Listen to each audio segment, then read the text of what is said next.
Listen to me, in 2025, oversharing isn't just a bad habit, it's a trap, a slow poison, a silent killer of success. You ever notice how the happiest, most powerful people don't tell you everything? That's not an accident. Because the more you share, the more control you give away.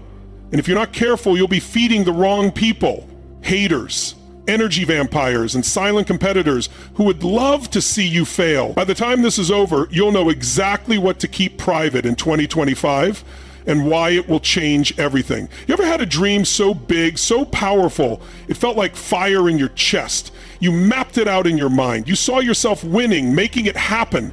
And then you told someone, maybe a friend, maybe a family member, and suddenly something changed.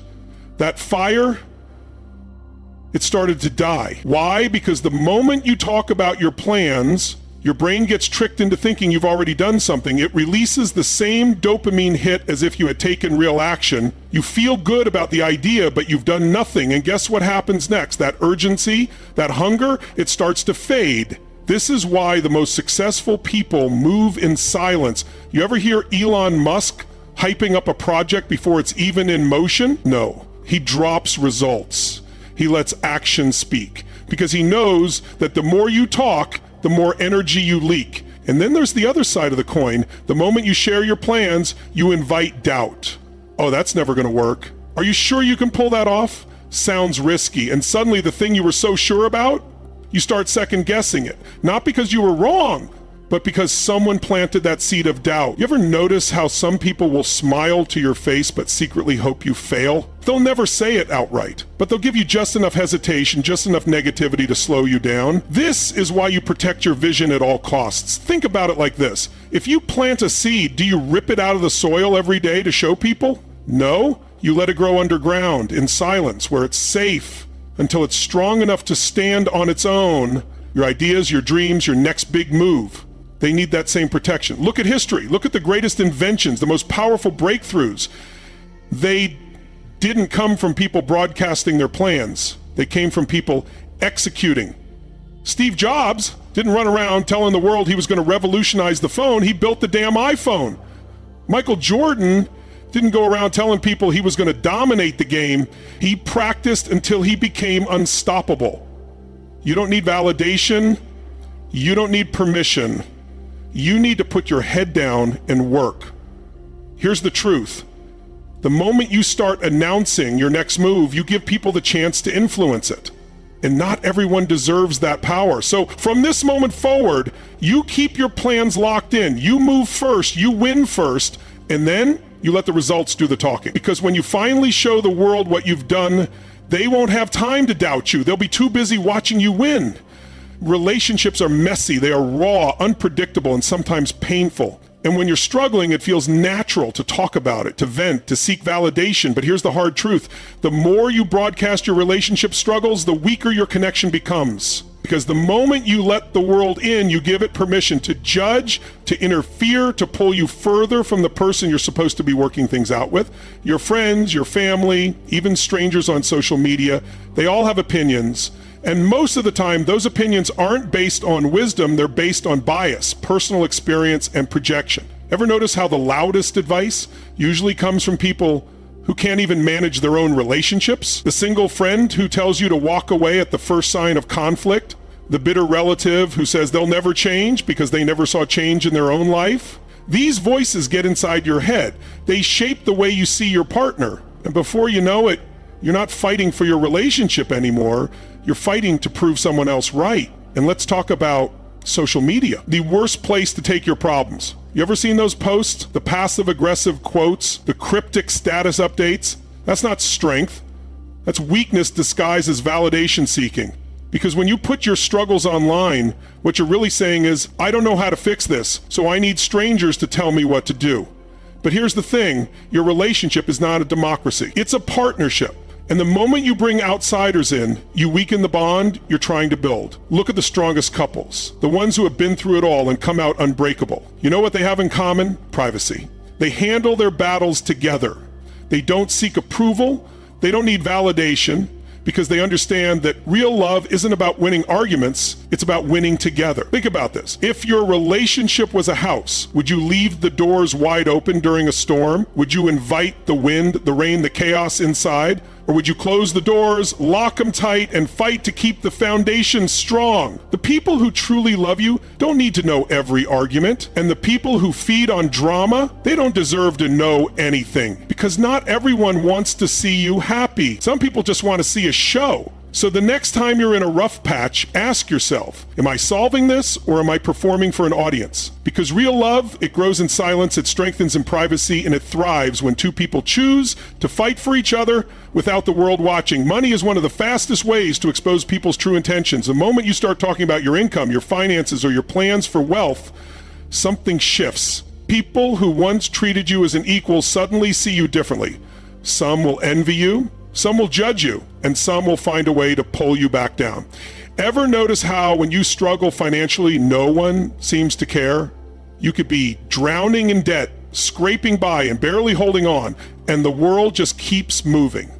But the moment you start doing well, that's when the opinions come flooding in. It must be nice. You're lucky. Don't forget where you came from. Luck? No. It wasn't luck when you stayed up late working while they were out wasting time. It wasn't luck when you sacrificed comfort for discipline. And it sure as hell wasn't luck when you bet on yourself while they played it safe. But here's the problem. When you share too much about your money, you invite unnecessary energy into your life. And energy matters. Maybe you've experienced this. Things are going well, you start making progress, and then out of nowhere, unexpected problems start hitting you. That's not random. That's misdirected energy. The more people know about your income, the more their thoughts, opinions, and silent judgments begin to shape your reality. And let's not forget the users, the people who suddenly show up when they see you rising. They weren't there when you were grinding, but now they act like they're owed something. They remind you of the past, they play on your guilt, and if you're not careful, they'll drain you emotionally and financially until you're back where you started. Think about the wealthiest people in the world. Do they flaunt their income? Do they tell everyone their financial moves? No, because they understand that money flows where discretion grows. They build, they invest, they multiply their wealth in silence while the rest of the world talks. This is why you protect your financial information at all costs. You don't owe anyone an explanation for your income. You don't need to prove your success to anybody, and you sure as hell don't need permission to build wealth. Because at the end of the day, it's not about impressing people. It's about freedom. The freedom to live life on your terms, to take care of the people you love without worry, to wake up every day knowing you're in control. So the next time someone asks about your money, your plans, your success, pause. Ask yourself, does this person need to know, or do they just want to know? Because the moment you stop seeking validation for your wealth, you start truly owning it. Silence is power. The moment you announce your next big move, you give people the chance to question it, criticize it, and worst of all, sabotage it. Because not everyone claps when you win. Some people smile to your face while secretly hoping you fail. And the moment they know your next step, they start working consciously or unconsciously to plant doubt, to slow you down, to shake your confidence before you even begin. Think about this. Every major breakthrough in history started in silence. The biggest companies, the boldest ideas, the most legendary success stories, they didn't begin with a public announcement. They started in private, behind closed doors with relentless effort before the world ever knew what was coming. Steve Jobs didn't broadcast every Apple innovation before it was ready. Elon Musk didn't reveal his next invention until it's already in motion. The greatest moves are made before the world has a chance to react, because when you talk too soon, you invite opinions that don't belong. You start hearing doubts that aren't yours. Are you sure that's a good idea? What if it doesn't work? I heard someone tried that and failed. These voices creep in, and before you know it, their fear becomes your fear. Not because it's real, but because you let it in. There's a reason why most people never achieve their biggest dreams. It's not because they aren't talented. It's not because they don't have good ideas. It's because they announce their plans before they build the foundation. They seek validation before execution. And in doing so, they give their power away. The truth is, people respect results, not intentions. You don't get admiration for what you plan to do. You get it for what you actually do. So why waste energy explaining when you could be executing? Instead of talking about how you're going to start a business, start building it. Instead of telling the world about your next career move, lock in the deal first. Instead of announcing your transformation, show up one day and let them see it for themselves. Because when you move in silence, you control the narrative. No one can tear down what they don't see coming.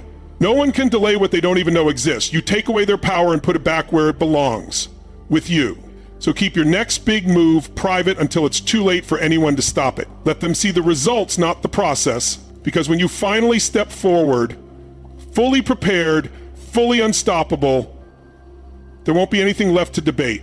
Pain is personal, and not everyone deserves access to yours. When you share your personal struggles with the wrong people, you give them power. Power to judge, to doubt, to diminish what you're going through. Because let's be honest, most people don't truly care. They're either curious, entertained, or looking for a reason to feel better about their own lives. And the few who do care, even they can't always understand what it feels like to carry your battles every single day.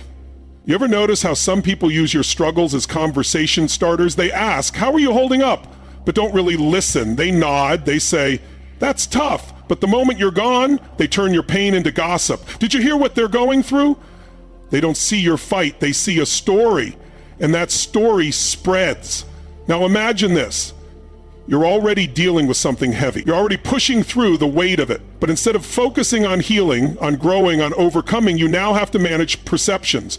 You have to defend your choices. You have to explain yourself to people who were never in the battle with you to begin with. This is why you guard your struggles, because not everyone watching wants to see you win. Some are secretly hoping you stay down because your comeback reminds them of their own inaction.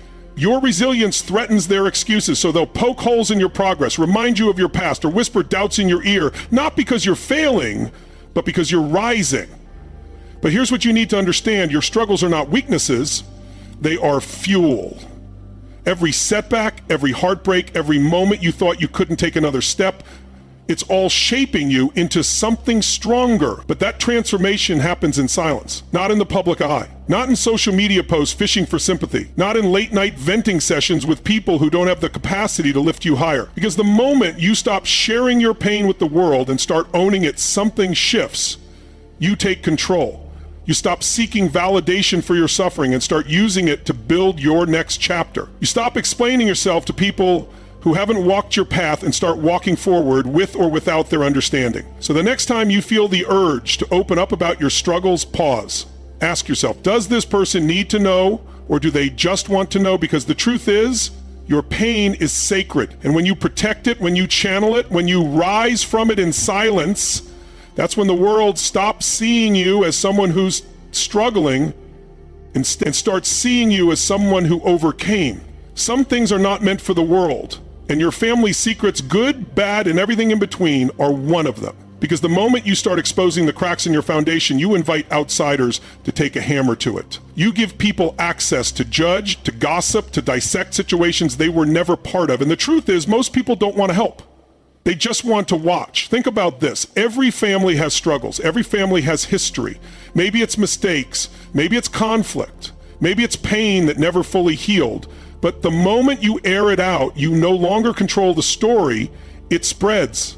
It changes. It turns into something bigger, something uglier, something you never meant it to be. And before you know it, the people you confided in have turned your private wounds into public entertainment. There's a reason strong families stay strong. They protect each other. They keep their battles within. Because once you let outsiders in, you're not just dealing with the problem anymore.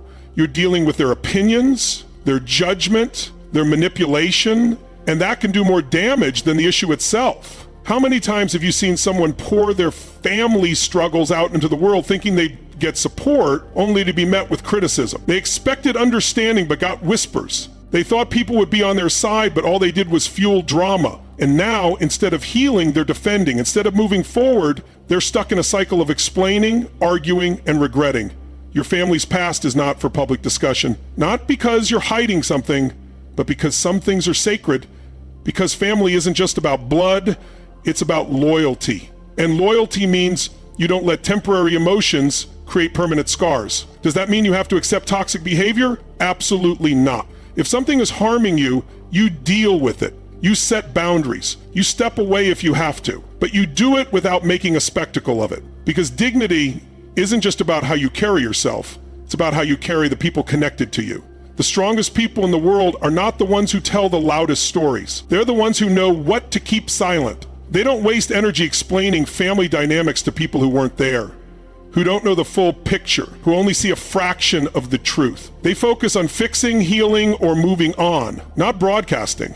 So if you're holding on to pain, if you're struggling with family wounds, if you feel the urge to let the world in, pause. Ask yourself, will this help or will this just make it worse? Because once something is out there, you can't take it back.